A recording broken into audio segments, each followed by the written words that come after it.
Vamos começar tudo de novo. Pessoal, boa noite. Nós vamos conversar hoje sobre a importância da família na sociedade contemporânea. Pois bem, nós sabemos que existem três situações distintas em que nós devemos nos ligar relativamente para que nós estejamos bem, né? Assim, com a sociedade, relativamente à família. A primeira situação é exatamente no sentido cultural. A segunda, no sentido educativo. E a terceira, no seu sentido religioso, que é muito importante. Então, nós sabemos que no seu sentido cultural, a gente respeita naturalmente o estado de cidadania, né? O respeito àquilo que a própria condição do país ou do estado nos chama atenção para isso, né? Então a gente tem que estar preparado bem, né, bem informado acerca disso, para que a gente possa atuar bem na sociedade. E a segunda questão é a questão educativa, que faz parte exatamente da família, é um dever da família. Família, então, ela trabalha em cima da educação para levar os seus membros à sociedade numa condição boa, condição educada, né?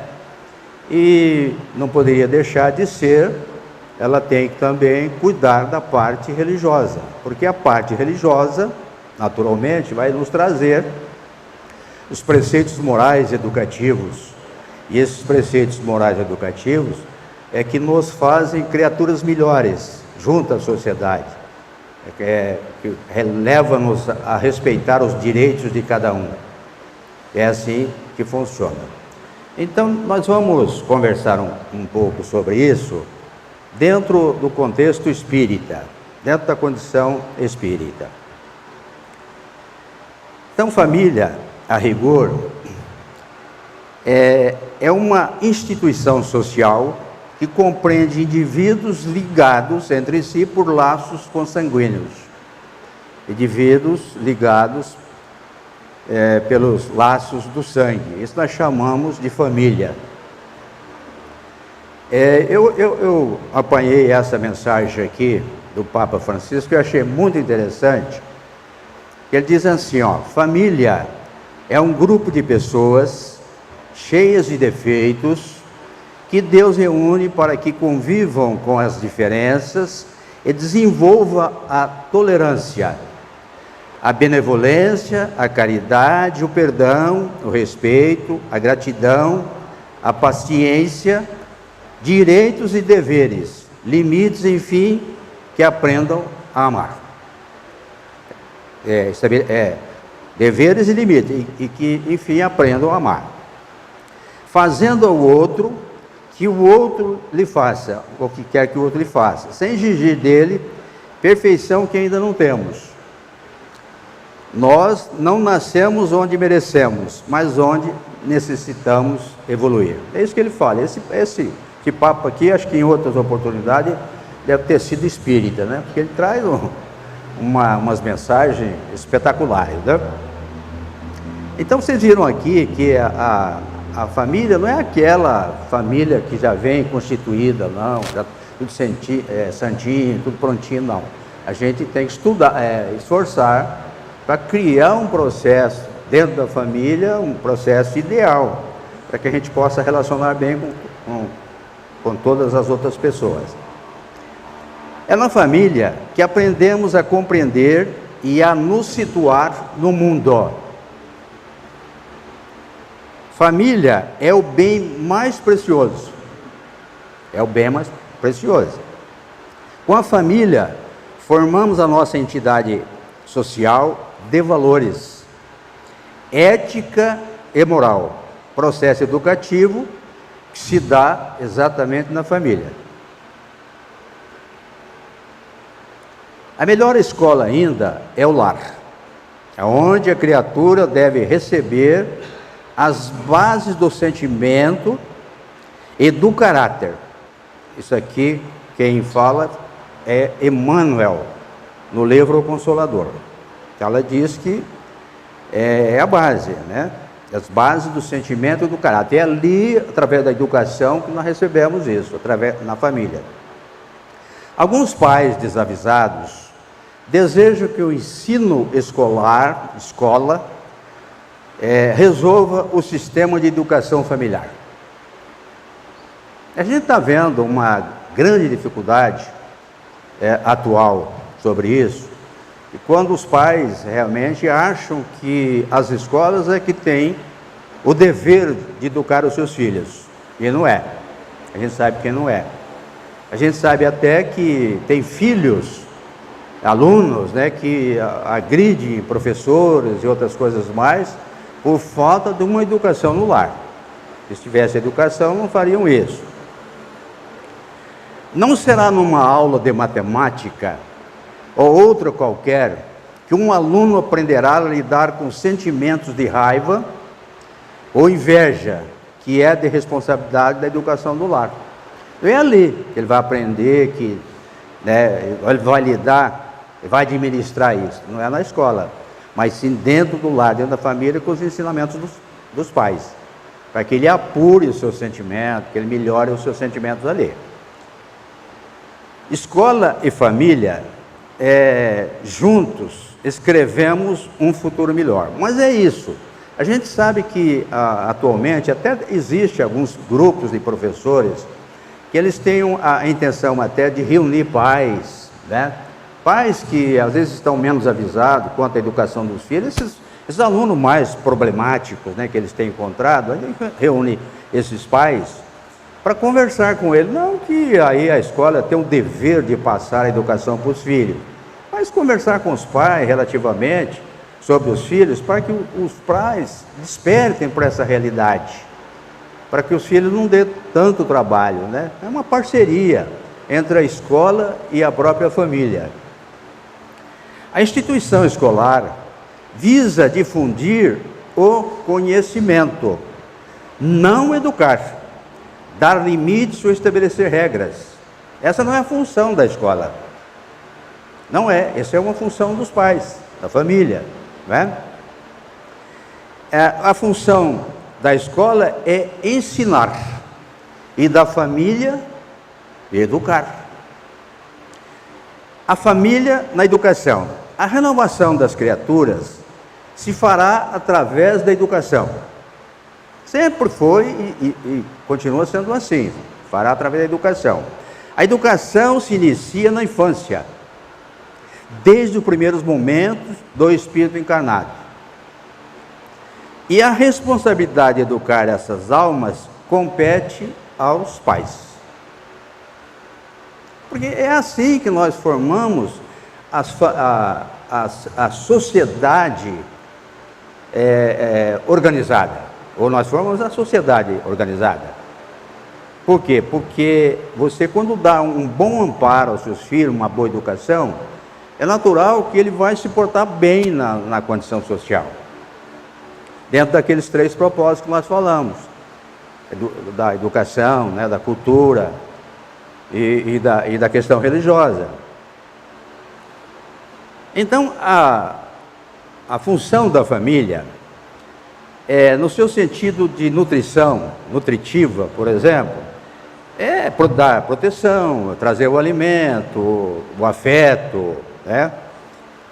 Educação, espiritualidade e instrução. Vejam aqui que não é só você proteger os membros da família, dando para ele a saúde, a comida e tudo, mas ele tem algo mais a desenvolver, que é dar para ele a instrução acerca do compromisso que ele tem com a condição espiritual, que é o processo religioso. Na questão normativa, né, com a responsabilidade da família, é a orientação, que quase que é igual ao processo nutritivo aqui do ensinamento, responsabilidade, dá a ele responsabilidade, disciplina, respeito, regras, autonomia e limites. Porque o indivíduo deve ter também autonomia, né? Conduzir os seus próprios atos quando ele tem condição para isso, né? Mas ele precisa estar muito bem disciplinado, mantendo respeito para com os pais, com todo o processo que o envolve. A família, vamos conversar um pouquinho sobre a família na condição espírita, ou na visão espírita. A família, isso aqui quem fala é André Luiz, é missionário da luz. A família é um núcleo de reencarnação. Um núcleo de reencarnação. É o lar de moradia das almas. Lar, moradia das almas.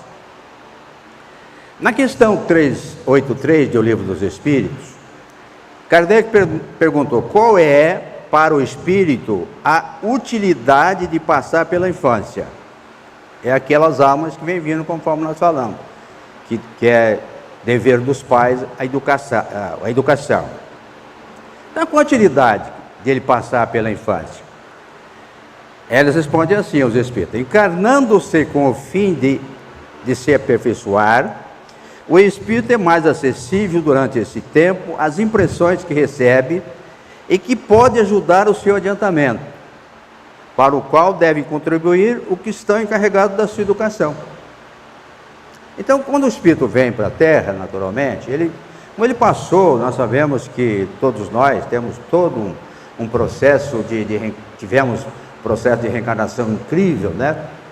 Tivemos muitas existências, não muitas vidas, muitas existências, muitos estágios de evolução, a vida é uma só.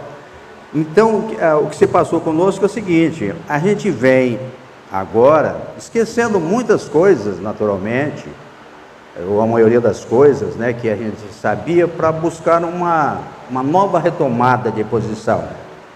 E aqui parece que o indivíduo que vem, a criança que vem, parece que ela apagou aquela questão, tudo como se tivesse passado uma borracha.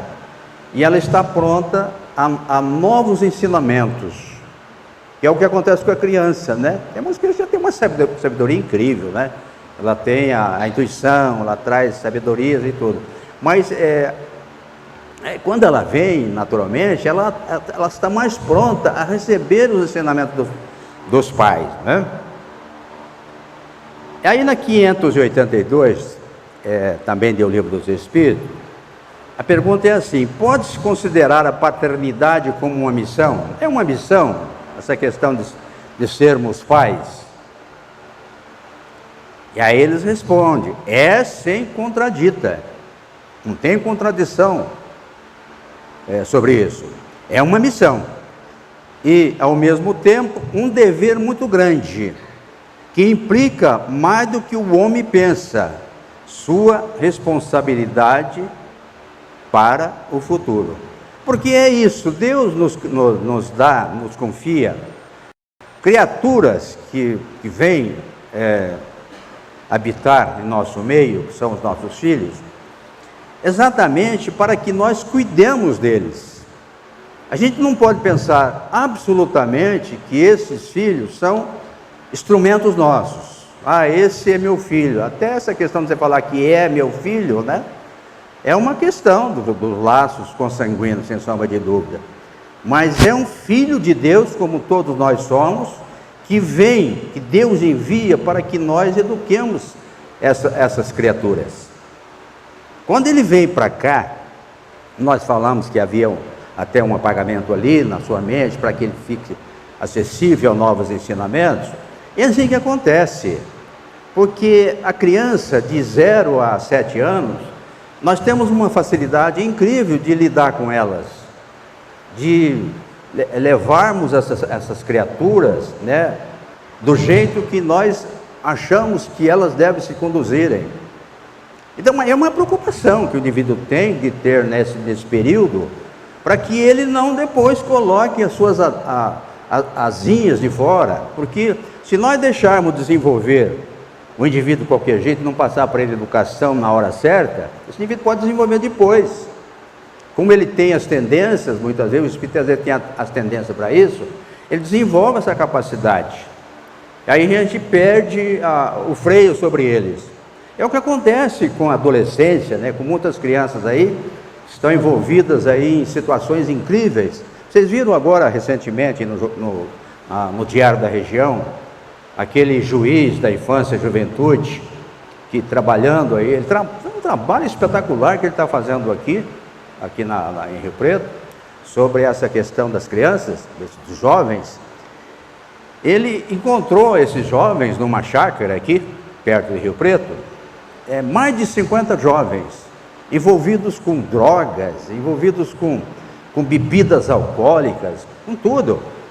E aí, o que ele fez? Ele precisou fretar um ônibus para levar todo esse pessoal para a delegacia. E levou esse pessoal para lá, levou inclusive o material que eles estavam usando e chamou os pais, até orientando os pais, dizendo que ele aplicaria multas, né, se o indivíduo não cuidasse daquela situação, que voltasse à reincidência. Mas é uma coisa incrível, né, que acontece, que é a falta de cuidado dos próprios pais. Tinha uma adolescente de 15, 16 anos, como nós vimos lá, num processo assim. Então, esse pessoal faz parte da família atual, aliás, da sociedade atual. O que serão dessas pessoas na sociedade? É o que nós estamos vendo aí, já, né, nessa questão errônea do... Agora, por que ele fala que nós temos uma grande responsabilidade no futuro, os pais? É porque, naturalmente, o indivíduo que deixa de cuidar bem, como é esses casos aí, ele terá uma grande responsabilidade, porque Deus confiou a ele alguém para que ele cuidasse. E ele deixou a desejar. E o futuro dele pode ser um futuro ingrato. E continuando aqui nessa pergunta, ou nessa resposta, Deus põe a criança sob a tutela dos pais para que estes a dirijam no caminho do bem. E lhes facilitou a tarefa, dando à criança uma organização débil e delicada, que a torna acessível a todas as impressões. Vejam só, foi o que nós falamos. O indivíduo vem com aquela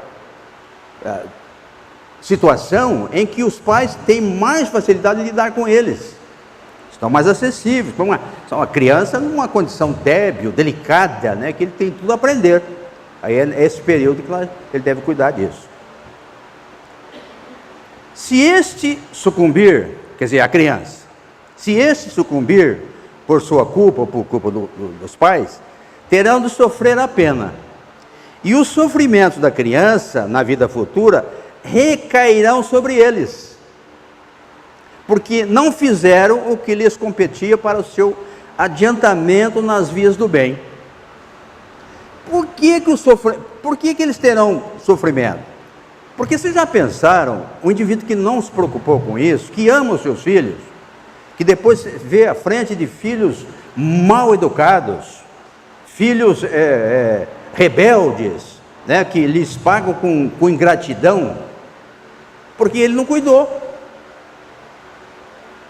Então é muito importante a gente cuidar disso, principalmente quando nós falamos da questão religiosa, não deixar por conta dos filhos que eles decidam isso. Certa feita eu vi um pai falar aqui não ia lá, falou para a gente aí, falou, não, mas com dessa questão religiosa, eu acho que a gente deve deixar por conta dos filhos, quando eles forem adultos. Os pais estavam redondamente enganados, porque se nós sabemos que se o nosso filho precisa de um dentista, você não vai deixar ele decidir, então ele perde os dentes. Se ele precisa ir à escola, você decide, deixa ele decidir para ir à escola, você terá indivíduos que não irão à escola. E é assim que funciona. Então cabe aos pais realmente levar para o filho aquilo que é de melhor. O Eurípides da Silva, Ele falava aqui na tribuna, falava, aquele que come do meu feijão tem que praticar a minha religião. Mas é uma preocupação que a gente tem que ter.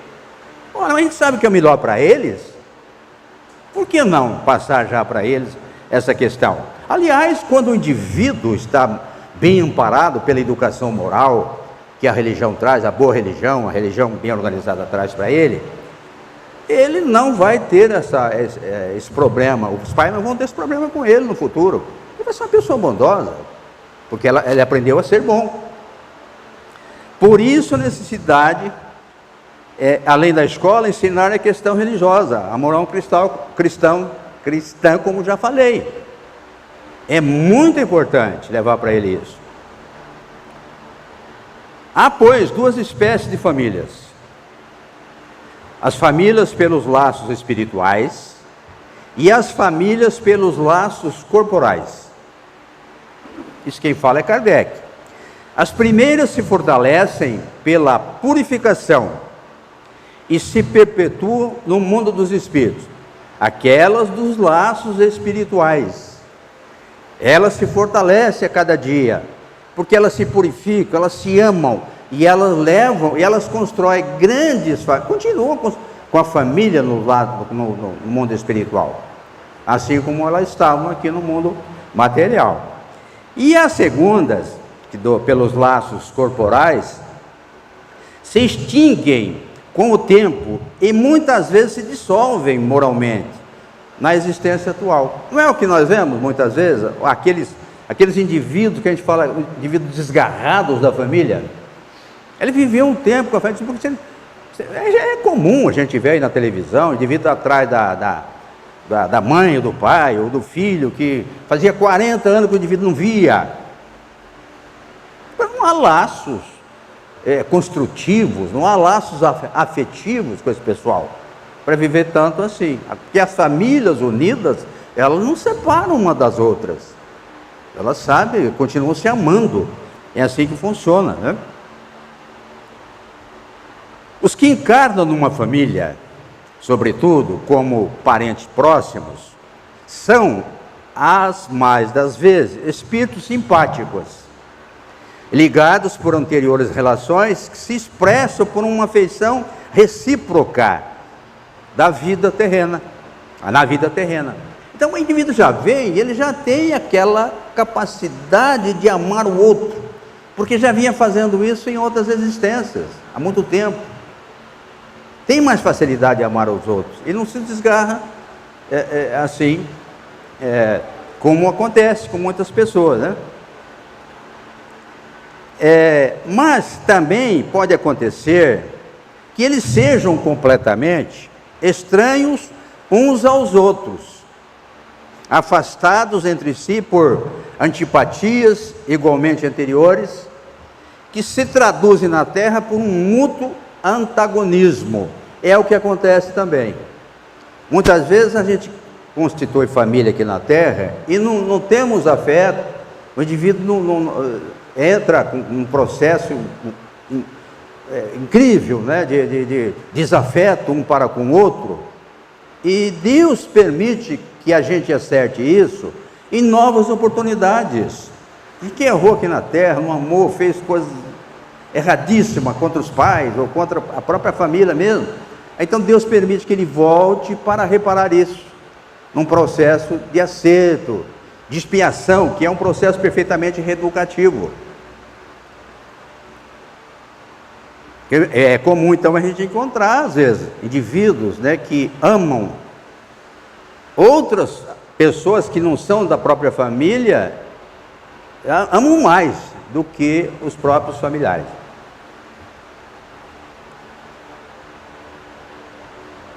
Não são os da consanguinidade os verdadeiros laços de família, e sim os da simpatia e da comunhão de ideias, os quais prendem os espíritos antes, durante e depois das suas encarnações. São os espíritos simpáticos, amigos, carinhosos, que vivem, e eles estão presos a isso, pelos laços afetivos, que os prendem. Não somente aqui, mas eles continuam em outras oportunidades, no seio familiar, embora não seja agora na condição da terra. Dois seres nascidos de pais diferentes podem ser mais irmãos pelo espírito do que se fosse pelo sangue. Interessante isso, né? Indivíduo que nem é da família, são de pais diferentes, mas eles se amam, às vezes muito mais do que como nós já falamos. Pode então atrair-se, buscar-se, sentir prazer quando juntos, ao passo que dois irmãos consanguíneos podem repelir-se, conforme se observa todos os dias. Problema moral que só o Espiritismo poderia resolver pela pluralidade das existências, ou da reencarnação. É assim. Então, são sucessivas reencarnações que nós já tivemos aqui, e durante essas reencarnações é que nós criamos, às vezes, essas animosidades, ou criamos esses processos afetivos. Na questão 775 do Livro dos Espíritos, Kardec perguntou assim: qual seria para a sociedade o resultado do relaxamento dos laços de família? O relaxamento dos laços de família é o indivíduo não ligar para isso, é não criar família, não ter essa preocupação, né? Ou relaxar-se quando ele tem a família e não ligar para ela. Aí os espíritos respondem: uma recrudescência do egoísmo. Recrudescência do egoísmo é o egoísmo em alta escala. É o que ele faz prevalecer. É o egoísmo que está fazendo prevalecer. É o interesse particular dele. Então, por isso que ele quer só para ele. E esquece de que ele vive com família, que ele deve respeitar os direitos de cada um. O plano divino da família. Os laços sociais são necessários ao progresso, e os da família mais apertados se tornam os primeiros. Quis Deus que, por essa forma, os homens aprendessem a amar-se como irmãos. Perceberam que ele está dizendo aqui, os laços sociais são necessários ao progresso. E os da família mais apertados tornam os primeiros. Quer dizer, quando a família está bem amparada pela educação, a família está bem amparada pelos preceitos morais, ela conduz bem, ela forma a sociedade. E a sociedade, então, vai viver esses laços mais afetivos, porque as famílias se organizaram para isso. Desta forma é que nós aprendemos a amar a todos, não só da família, como o da sociedade, com essa preparação. Quando nós estamos falando aqui do plano divino da família, que é realmente o plano de Deus, é necessário a gente cuidar para que transformemos os laços corporais em laços espirituais. Assim nós constituamos a família universal. Isso é o que Jesus ensinava. Era isso que ele ensinava. Você não pode amar somente aqueles que vos amam. Você tem que fazer algo mais. É isso que ele ensinava. Então, transformar os laços corporais em laços espirituais é amar a todos indistintamente, que é o amor universal, que não está só relegado ao conceito familiar, à condição da família, amar só os do lar. Kardec, e Jesus deu essa informação para nós há 2000 anos, há mais de 2000 anos. Porque Jesus estava reunido com os seus discípulos, naturalmente, trabalhando, fazendo as suas pregações, ali naquela oportunidade, até fazendo cura naquele dia. Mas era sabido que os romanos já estavam em busca do Senhor Jesus. E a família de Jesus, a mãe, Maria, né, e os irmãos, já estavam preocupados com isso, porque iam prender o mestre. Então, o que fez Maria, sua mãe, e João, aliás, e os irmãos?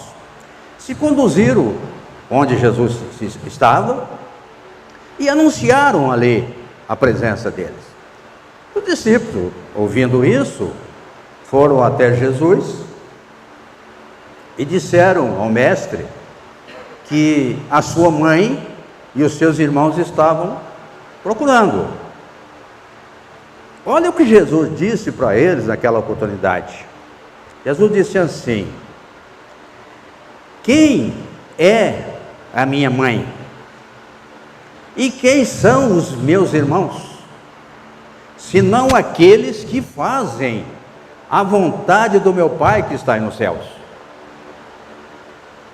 Esse sim é minha mãe, e esses são os meus irmãos.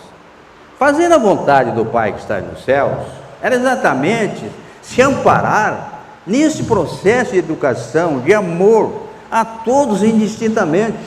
Não criar um laço afetivo somente no seu contexto familiar, mas fazer com que nós amemos as pessoas indistintamente.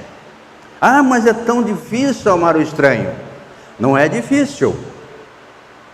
Se nós pegarmos uma criatura, se nós adotarmos uma criança qualquer, que era uma estranha, de repente nós adotamos aquela criança, ela passa a ser uma criança do nosso meio familiar, ou do nosso seio familiar. Se alguém depois de algum tempo vier buscar ou tentar resgatar essas crianças, o que vai acontecer? A gente não dá mais. Por quê? Porque nós aprendemos a amar aquela criatura, embora fosse uma estranha. É assim que nós outros devemos entender o amor, conforme falar Jesus. A gente tem que aprender a amar os outros, como se fosse aquele do nosso seio familiar. Mas é o que vai acontecer no futuro, sem sombra de dúvida, quando nós formarmos as grandes famílias espirituais.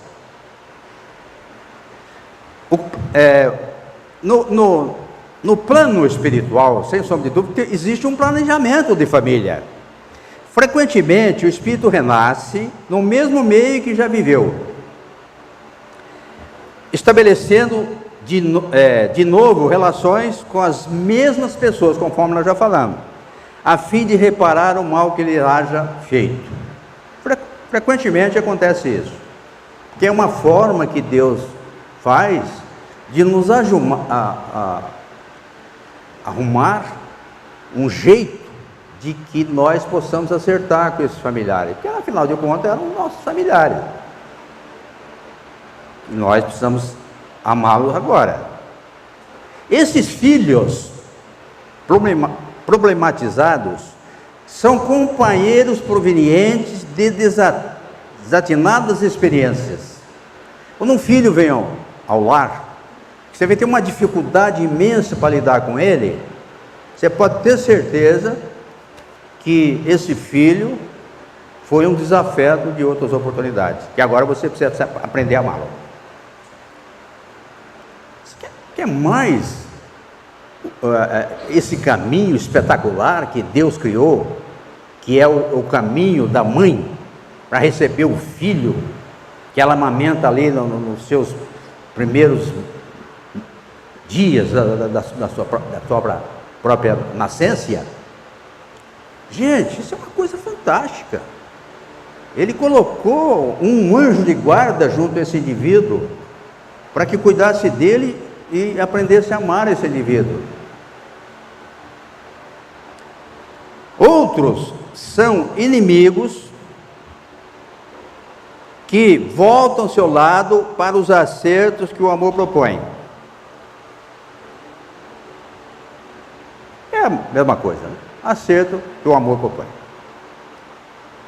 Então, a gente vai encontrar no lar muita dificuldade, Por exemplo, sentimentos de culpa e de repulsa, comumente acontece, animosidades, ingratidão dos filhos para com seus pais, incompreensão dos pais para com seus filhos. Olha, quando nós falamos da educação dos pais para com os filhos, é necessário também que os pais se preparem para isso, para que eduque os filhos, dando bons exemplos para eles. Porque existem muitos pais que dão um mau exemplo e os filhos se espelham na conduta do próprio pai, né? Então é aqui que nós acertamos, que o lar é a bendita escola, é o campo de provas, é a sagrada oficina.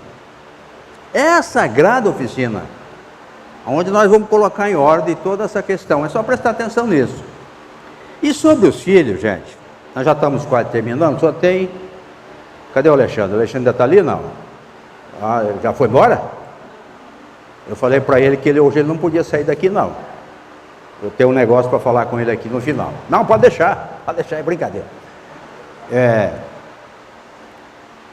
A criança é um espírito que nos foi confiado por algum tempo. São seres em evolução, como nós mesmos, e aos quais certos vínculos ou compromissos,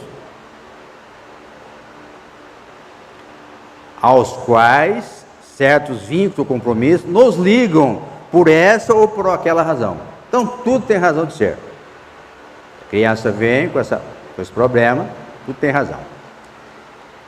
Quem fala isso aqui é Santo Agostinho, em O Evangelho segundo o Espiritismo. Ele fala, ó: mães, abraçai o filho que vos dá desgostos, e dizei convosco mesmas: um de nós dois é culpado.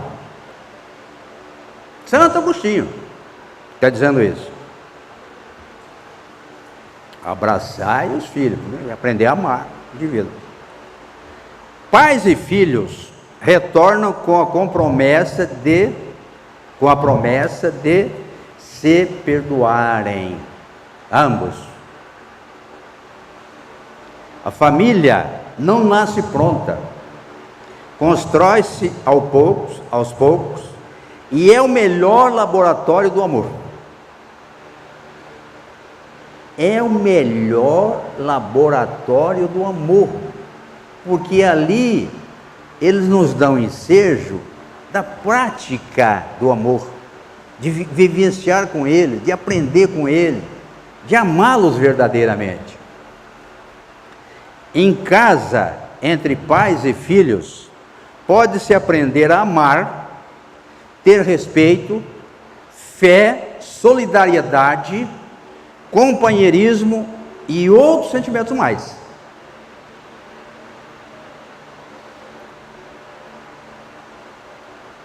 Não economize amor e carinho com a sua família. Não faça economia disso. Esse é o segredo para que a comunhão se estabeleça na sua casa. Quando você não faz economia, se os ama verdadeiramente. Diga: eu amo a minha família. E eu digo: Senhor, muito obrigado por me ter dado a família. Muito obrigado a todos.